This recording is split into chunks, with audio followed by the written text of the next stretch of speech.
If you're a wife, a mom, or a woman juggling a million things together at the same time, like I am, this video is going to be so helpful for you. Hello, welcome to my YouTube channel. If this is your first time here, make sure to like, make sure to subscribe, make sure to share this video because I know it's going to be helpful to you. First of all, I think that we should break the myth. Being a super mom does not mean that you do everything for everyone at your own expense. For me, I feel like it's more about how well you balance everything. And don't let me lie to you, it's not easy at all. In fact, I am still learning to balance myself. But I thought to jump on here to share some tips that works for me, where I can also focus on myself while being a fantastic mom. I think first thing first is to set your own personal boundaries for yourself. Your personal self. I know you want to be there for everybody and to help everybody, but the truth is that you cannot pour from an empty cup. And if you don't take care of yourself, over time you get empty and you're basically frustrated. There are some things I've identified on my journey that I know that helps me and keeps me sane. First thing first, I like my sleep. I have noticed, for example, you can actually answer these questions for yourself and do a deep dive about your own personal self. But this is something I've noticed for myself. I have noticed that if I do not sleep well, after a few days, I start having an attitude, and the attitude is not good. I start getting cranky, and I've noticed that. So based on that, I try to intentionally schedule nap time or sleep time for myself, just to make sure that I give the best version of myself to my family when I need to. Another thing that I try to do for myself, for example, is I notice that I am at my best when I feel like I'm in tune with God. So what I've tried to do is every night I've scheduled a particular time where my baby goes to bed, and immediately it goes to bed, that is the time I have set aside for myself to have my own personal fellowship at night. I find that when I do that, I feel whole. I feel like I've achieved something for me and my relationship with God. So that's good. One more thing I'm trying to do now is saying no when I know that my capacity cannot take it.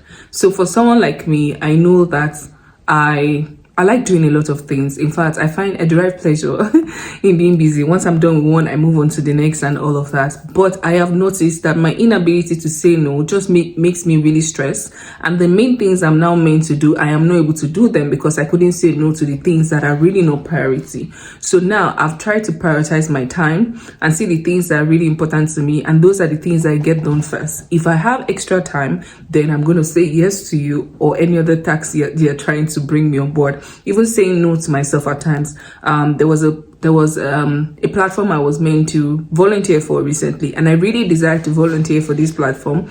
But honestly, when I checked my capacity and the things on my table, I would not be giving my 100% if at this time of my life I actually decide to volunteer for that. I would prefer to get some things off my desk and then actively volunteer for that and give my 100%. So I had to say no.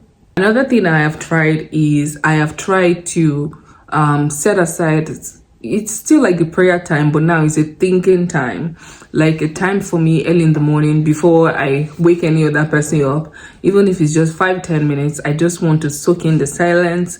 I want to listen to music or listen to a message or even listen to a talk on personal development or a podcast, something to make me feel like I am growing in my own personal development journey, or even just to think about the day. So I call it my own thinking time, my meditation time. Now let's talk about self-compassion.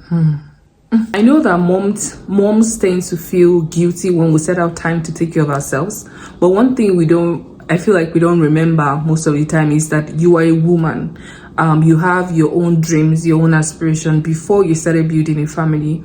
And oftentimes we tend to push that to the back burner and focus on the family. Except you're clear that the family you're building is what you want to that's your own service, that's your own, which you should be for everybody, but maybe that's 100% your own service.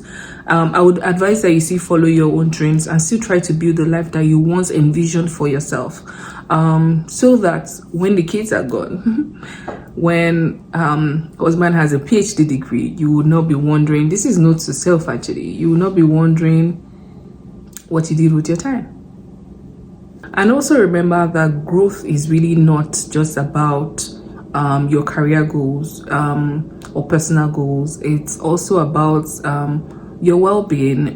It's also about your mental health, your emotional well-being. One goal that I have for myself for this year is to look good and feel good, or to feel good and look good. They said it's meant to be the opposite, but when I actually wrote this, I just wrote it down as these are my two priorities, and that's what I want to do this year, to make sure that I feel good. That means I'm mentally and emotionally well, and then I also want to look good, like look physically good. Don't you like what you see?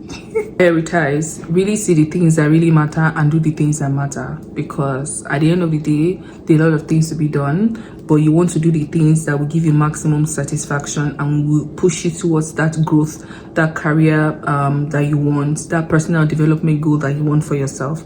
You need to prioritize. You can't do everything for everyone every day at the same time and still expect yourself to be productive.